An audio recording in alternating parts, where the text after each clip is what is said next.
Most of you know Mrs. Lenore Smith from the third floor staff lounge. She provided the coffee service for us for quite a long time, and she worked in for the hub food service for 4.5 years. Mrs. Smith is the mother of 5 children, grandmother of 13, last count, and before beginning work at with the hub food service, she ran a boarding house for University of Washington students near the campus, provided mainly for international students. This spring, most of you know, Ms. Smith decided that it was her place to go to Mississippi and see what she could do to help alleviate some of the problems there. And in June, she left for Natchez, Mississippi.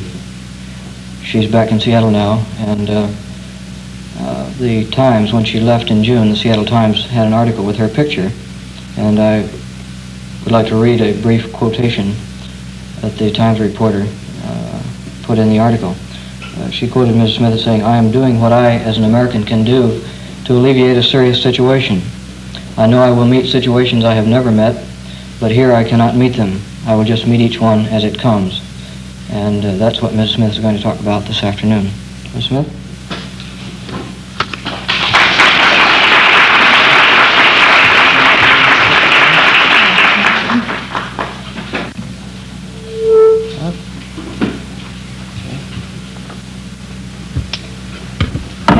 My dear friends, I must confess that I'm more scared now than all the time I was in Mississippi.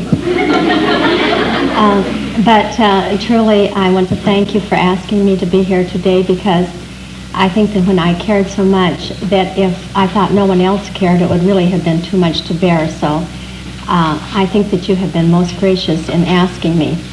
I have guests here today of my own: my mother, Mrs. Hennessy from Alderwood Manor, and my sister, Mrs. Wilson from Edmonds, and my daughter, Kay Kritsonis from Renton, and a friend of mine, Faith Morgan, which all of you know, and also Reverend Philip Muir from my church, the Madrona Presbyterian Church.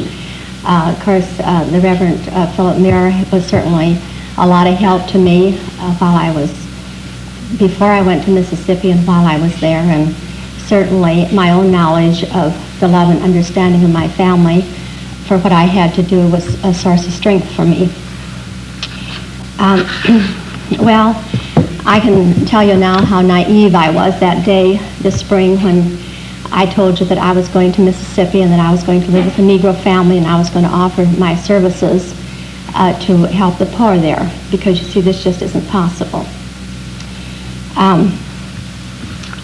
1 week after, for 1 week I lived with a Negro lady, and the fear that pervaded the whole area was just too much to bear.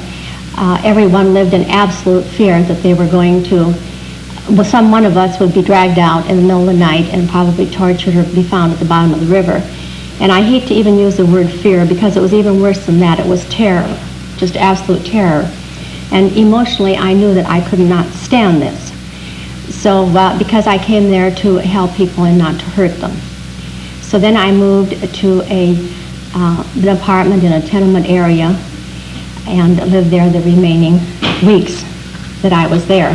And eventually I came to realize that since I could not associate closely with a Negro, I couldn't be any help, and that possibly my mission had already been fulfilled, and then I came home. If I had went as a leader, and I had the capabilities of a leader, to where whatever suffering the Negro would have had, that they would have had great gains, of course it would have been worth it, but they didn't feel it so, and neither did I. I found that the Negro in Mississippi does have a lot of courage. They have marched and they've made demands, and the demands have been given grudgingly. And when they do this, they know they're going to be persecuted and there's going to be retaliation. About 3 years ago, Charles Evers led a march, and one of the demands of the march was that a Negro should be addressed as a courtesy title. Previous to this, they were always addressed as Hattie B. or Joe or Mary. And never Mr. or Mrs. or Miss. And another demand was the Negro should not be beat over the head. Always before this, when a Negro was arrested for some simple charge, they would be beat over the head by the policeman that carried a stick for that purpose. And the president of the Natchez College told me that he has seen a Negro with his down on his hands and knees being beaten over the head for some simple charge, and his wife and his children watching. And believe me, people, if that should ever happen to me, I would just as soon they put a bullet into me then. Because I think that when you destroy the dignity and the pride of a person, that person has already been destroyed.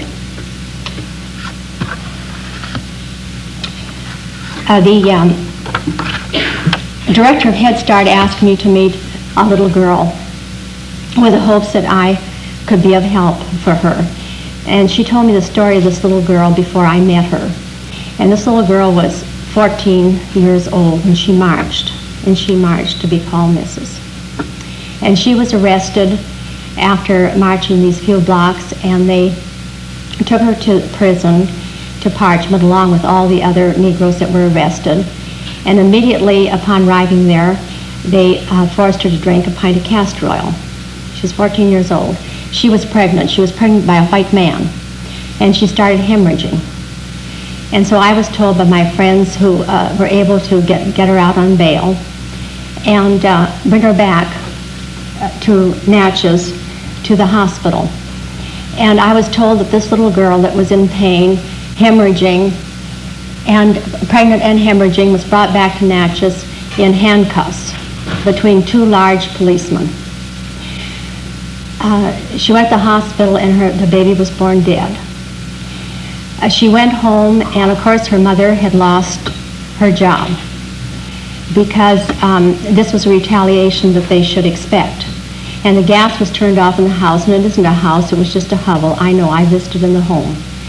So Geraldine turned to prostitution to support her mother and her sister and her little brother. And for 3 years, this took place, and during this time she had another baby, and it was by a white man that was born dead. And she had another baby, and it lived. And then, of course, federal funds were made available in Natchez, and so she got a job with Job Corps. They sent for her. I was in the Head Start office, and they sent for her, and they brought her to meet me. And when she came in, she was just a little girl. She hardly weighed 100 pounds. And you know, when I looked at her, I could hardly speak, because I felt all the guilt of a society that erected barriers for one citizen and not another. And I thought how difficult that my life had been when all the institutions of a white power structured society was going for me. And this little girl had to march and to suffer and be persecuted for the things that I had the day that I was born, because I was white.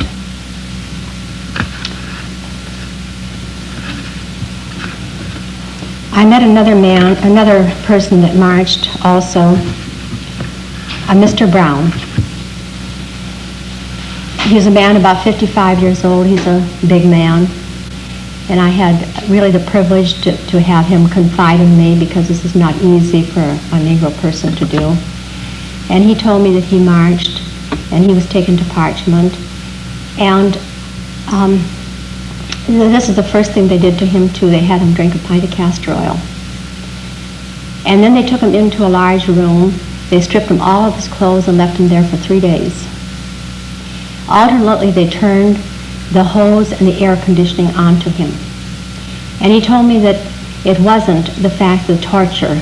It was the fact that there were young boys there the age of his own son, and he said they stripped me of all my dignity and pride. And then this large man broke down and cried. And he told me that he had fought all during the Second World War for our country. And he told me that the Japanese prisoners were treated better than he was treated. When he told me that, I could never tell you how I felt, and I shall never forget how I felt. I thought of all of our other black boys who had fought in all the different countries against oppression and came home to find an oppression even greater against their own people. And I also thought then, and many times I thought this when I was in Natchez, of what Thomas Jefferson said so many years ago during slavery. I tremble for my country when I know there is a just God.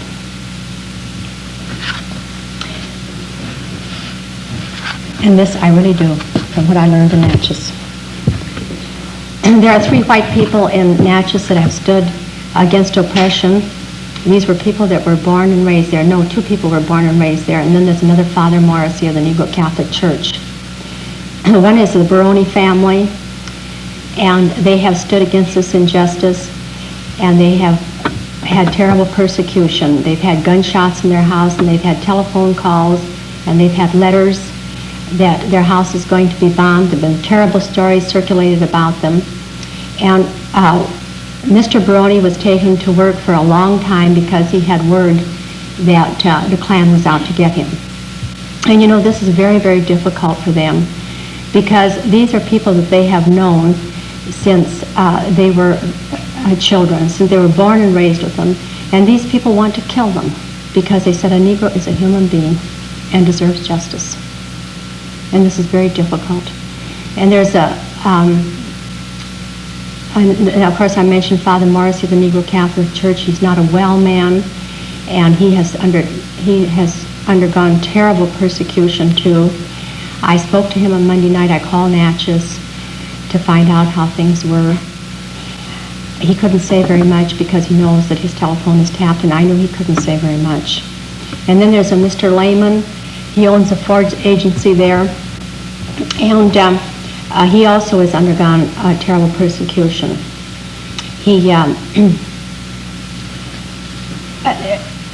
The oil has been poured all over his cars and burned at his Ford agency, and he's had the windows shot out of his buildings there.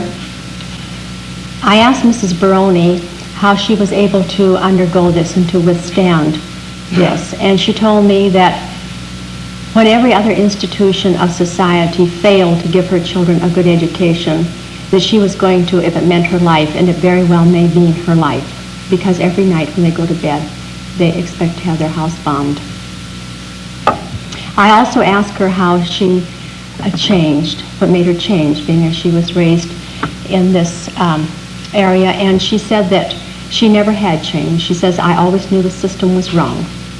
But she said, one incident made me take a stand.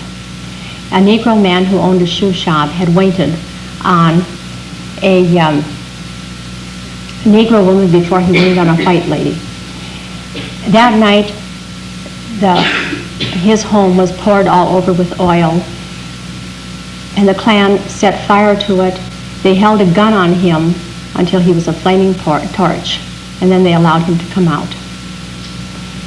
This was such a shock to her that she went to her Catholic priest and she protested the white church, and he told her not to mind about it because that he was able to get there and perform the last rites. And of course this was a shock to Mrs. Baroni. She went to the hospital with a nervous breakdown, and she said then that she made a promise if the chance ever came that she could change the system, she would.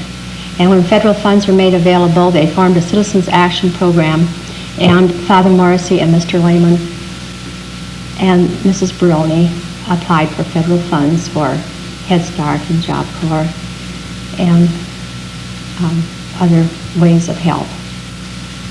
Mr. Lehman told me that in education, that a second-year Negro college is the equivalent to an 8th grade fight school. And Father Love of the Negro Catholic Church verified this. He has taught all over Mississippi and also Alabama, and he said this is true. And of course, as you realize, the teachers graduate from these colleges, and they go back into the school to teach you realize that it comes up to a very substandard education. I saw poverty in Mississippi, just terrible poverty. I am poor, and I've always been poor all my life, and I'm poor now, and I have known what poverty is. I have traveled in the Orient, and I have seen the destitution of refugees, but I have never seen anything like I have seen in Mississippi. I could not begin to describe to you the conditions that I saw, but I could only tell you this, that you would not sleep at night if you knew that an animal of yours was in that condition. There was a Catholic priest with me, and the tears streamed down his face to see this poverty. But I did not cry, because I knew that my heart was too heavy, and I knew that my country was going to pay for this. I visited homes, home after home, where mothers had 4 and 5 children, and they were getting $52 a month on welfare. And I shouldn't say these were homes, because they weren't. They were just hovels, just shacks. And the only way that the mothers could feed these children was to take to the streets. And I can tell you that I had the greatest admiration for these mothers, that they would do anything to feed their children, and the only thing that society left for them to do. And of course, you know, then there would be more children fathered by white fathers, and these children are not being taken care of. They're not fed, they're not educated, and they're just thrown out into society.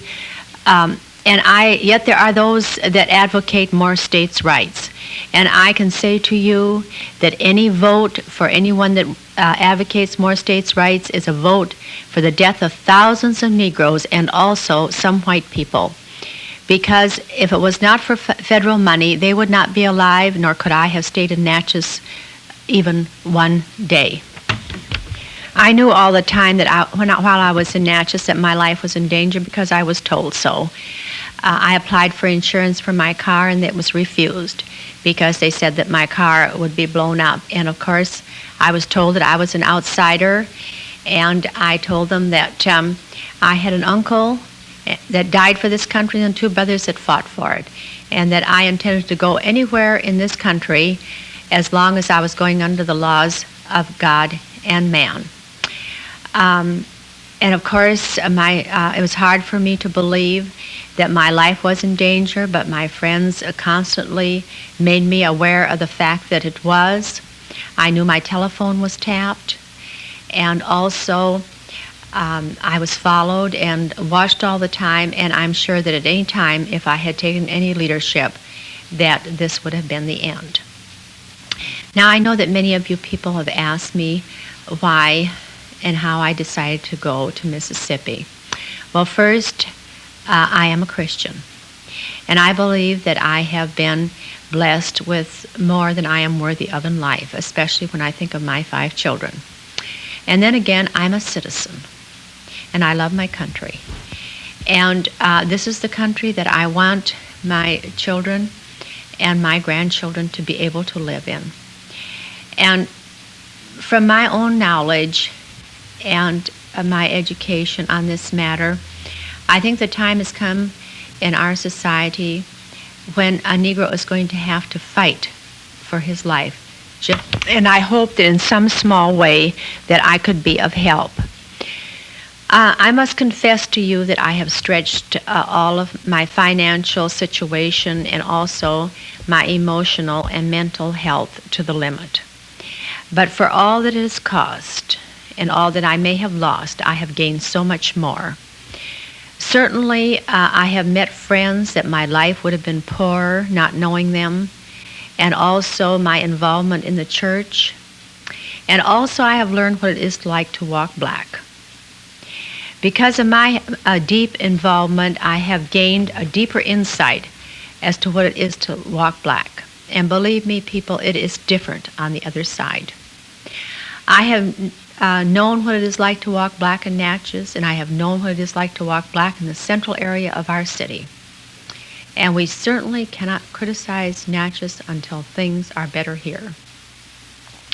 Also, I learned that the Negro is our most loyalist of citizens.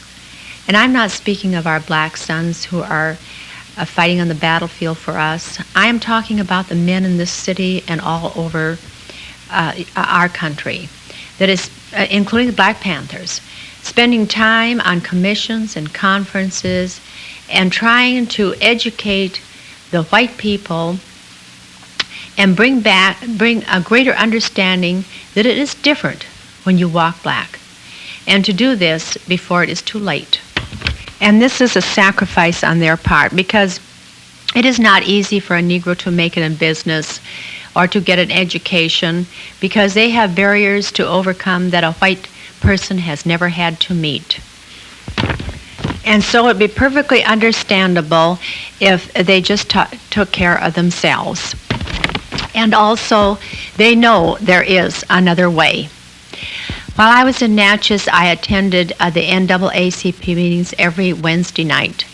And while I was there, I would listen to them pray to the Lord to keep their hearts free of hate for the white man. And I was able to understand that the best thing the white man did for themselves was to give the Negro his church. For certainly we have lived under their grace and mercy for, these many years, because there's always been another way. There was a Mr. Clay, who is president of the NAACP in Natchez, and I heard him tell his people that during his lifetime he has seen the most heinous things done against the Negro by the white man. And he said that he is 70 years old, and he says, I am willing to give my life to make the life of my people better. And then there's a Mrs. Mazik, a beautiful woman who could pass for white anywheres, and she also works for Head Start, and she's certainly carrying the burden of her people. And she told me, she said, I would rather be dead than to live like a Negro has to live, and to know that my children will continue to live that way. And then there's a Mrs. Higginbottom who talked to me on the day that I left, and she teaches 5-year-old children in Head Start. And she told me that during art class, and invariably, they would draw a little white house and a little white picket fence and green grass with a little white child. And she told me that in her frustration, she cried out to them, don't you ever see an Oriental child? Don't you ever see a Mexican child? And don't you ever see yourselves? And don't you ever see where you live? And she said to me, they're lost already. They don't have anything to lose.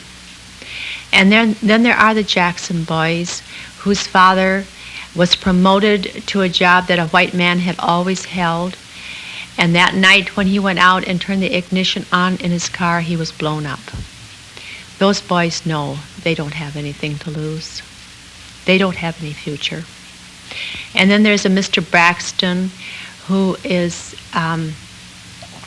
in charge of the Community Action Program, who told me that 30% of the Negroes in Natchez are not going to make it. What he meant by not going to make it, he meant that they're going to be crippled emotionally, physically, and morally, and socially. Just think, 30% of the population.